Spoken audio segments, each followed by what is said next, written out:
আসসালামু আলাইকুম। Welcome to Bangladesh film Barishal YouTube channel থেকে আমি মোহাম্মদ বাজিদ বুস্তামি আছি। হ্যালো গাইস, এখন কথা বলবো শাকিব খানের আপকামিং যে ছবির কথা চলতেছে, নবাব সিরাজউদ্দৌলা, এবং কি সেটা 2025 সালে রোজার ঈদে আসার কথাবার্তা শোনা যাচ্ছে, কিন্তু আসলে এটা হবে কিনা বা হলেও শাকিব খানের জন্য এটা আসলে কতটুকু ভালো হবে না হবে সেই বিষয়ে কথা বলবো।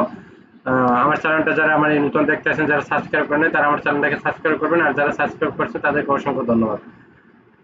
দেখেন, নবাব সিরাজউদ্দৌলা বাংলাদেশ বাংলার শেষ নবাব। তার সাথে মির্জাপুরের একটা হয়েছে, মির্জাপুরের কারণে বাংলাদেশ ওই বাংলার যে শেষ নবাব সিরাজউদ্দৌলা সে পরাজয় হয়। রাজাদের আধিপত্য ওখান থেকে ধ্বংস ধ্বংস হয়ে যায়। ঠিক আছে, এই জন্য তাকে বলা হয় যে বাংলার শেষ নবাব সিরাজউদ্দৌলা। তো এখানে আমি সিরাজউদ্দৌলার যে কাহিনীগুলো ছিল বা তার যে ঐতিহাসিক যে কাহিনী যতদূর আমি পেয়েছি, আমি মনে করি না যে এই ছবিটা করলে আহামরি বাংলার জন্য বা বাংলা চলচ্চিত্রের জন্য তেমন একটা উপকার হবে। হয়তো যারা লেখাপড়া করে নাই তারা যদি এই ছবিটি দেখে, হয়তো তারা বুঝবে যে বাংলার নবাবকে কিরকম ঠকাইছে। হয়তো অনেকে এই ইতিহাস জানে না, এটা ঠিক আছে, কিন্তু সবাই তো আর হলে যাবে না আর সবই ছবি দেখবে না। যেহেতু এই ছবিটা যারা, এই গল্পটা যারা পড়ছে, এই গল্পটার যারা সাথে যারা কানেক্টিভ হইতে পারছে এখন পর্যন্ত, আমার মনে হয় না যে এই ছবিটা করলে অত একটা ভালো কিছু হবে। আর রাজ চক্রবর্তীও যে পারবে আমার মনে হয় না, আর সেই রকম তারা অ্যারেঞ্জমেন্টও করতে পারবে না, আর করলেও তেমন একটা ভালো হবে না। আমার মনে হয় না যে ভালো হবে আমার দ্বারা, আমার যেটা মনে হয়। আর শাকিব খান করলে, এই ছবিটা যদি করে তাহলে শাকিব খানের জন্য লস হবে আমার আমার যতদূর মনে হয়।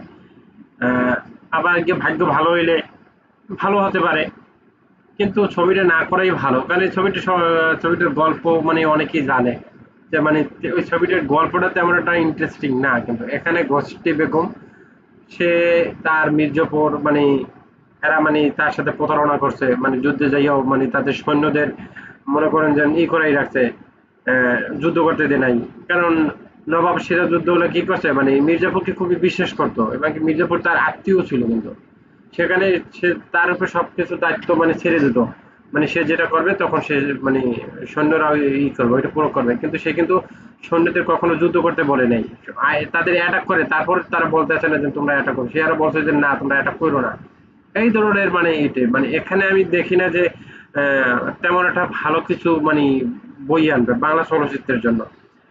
এই ছবিটা করার থেকে আমি মনে করি না করে ভালো কোনো গল্প, মানে বা যেটা পৃথিবীতে অনেক বহু কাহিনী ঘটে যেতে আছে, মারাত্মক লেভেলের ওইসব কাহিনী নিয়ে যদি কোনো ছবি করে, সাত আটটা কাহিনী জুড়ে, তারপর যদি একটা ছবি করে, আমার মনে হয় যে সেইটা সব থেকে বেস্ট হবে, এবং কি মানুষ ওইটার ভিতরে একটা থাকবে, আগ্রহ থাকবে। আর যদি নবাব সিরাজউদ্দৌলা করে, তখন ওইটার সিনের কিন্তু মানুষ বুঝবে যে না, এইটার পরে এইটা হবে, এইটার পরে এইটা হবে।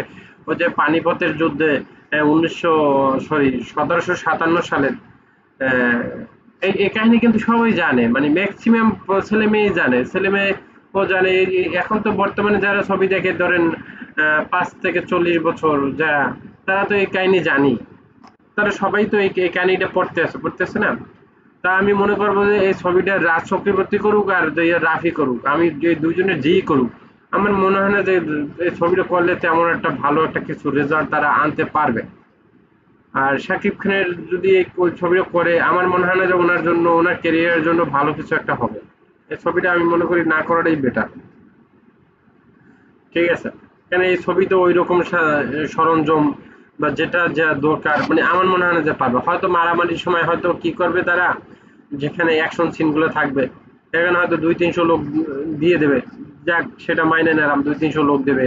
তারপর ওই তো ঢাল তলোয়ার এইগুলো এইগুলো দেবে। এইগুলো কি, এইগুলো তো আমরা অন্যান্য ছবিতে দেখছি।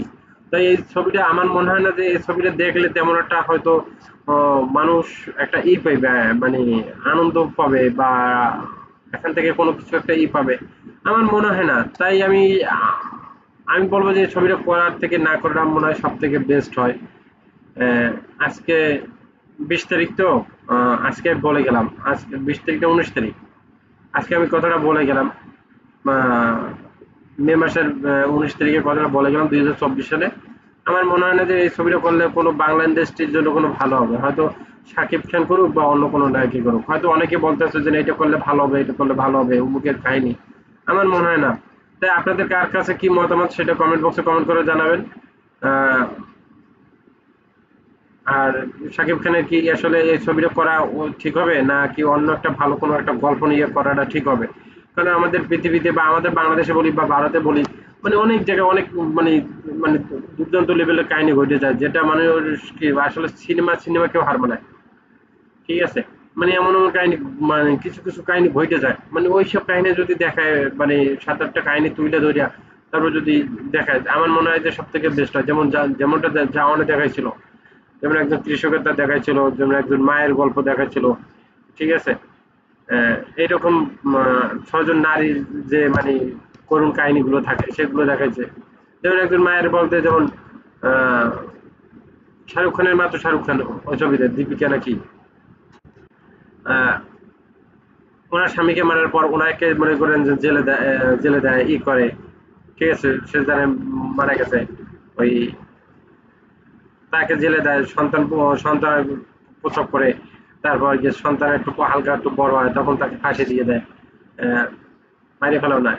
এই যে এই ধরেন এই আরো আরো কিছু কৃষকের যে কাহিনীগুলো আহ, দেয়, আবার যে পুলিশ প্রশাসনের যে কাহিনীগুলো দেয়, এই ধরনের কিছু 7-8টা কাহিনী আইনা ধরে তারপর যদি ভালো মতো মনে করেন যে ই করতে পারে, গল্পটা সাজাইয়ে ই করতে পারে, ফিনিশিং দিতে পারে, মানে দুর্দান্ত হবে, দুর্দান্ত হবে সব থেকে। আমি মনে করি যে সেই ধরনের একটা গল্প যদি দেয় তাহলে সব থেকে ভালো হবে। আমার মতে আপনাদের কার কাছে কি রকম মনে হয় সেটা আপনারা কমেন্ট বক্সে কমেন্ট করে জানাবেন। আর শাকিব খানের কি আসলে সে যুদ্ধগুলো করা উচিত না উচিত না সেটা আপনি বলাবেন। শাকিব খান তো এমনি বাংলার নবাব, বাংলার বাদশা, সেখানে আবার ওই সিরাজ যুদ্ধগুলো করলে তো আমার মনে হয় না যে এই হবে। ঠিক আছে? যাক বন্ধুরা, আজ এই পর্যন্তই। পরবর্তীতে আবার কোনো ভিডিওতে কথা বলবো। আমার এই ভিডিওটা ধৈর্য সহকারে দেখার জন্য আপনাদের সবাইকে অসংখ্য অসংখ্য ধন্যবাদ। সবার জন্য দোয়া ও ভালোবাসা রইলো। সবাইকে যেন আল্লাহ সুস্থ রাখে, ভালো রাখে। আল্লাহ হাফেজ। আসসালামু আলাইকুম।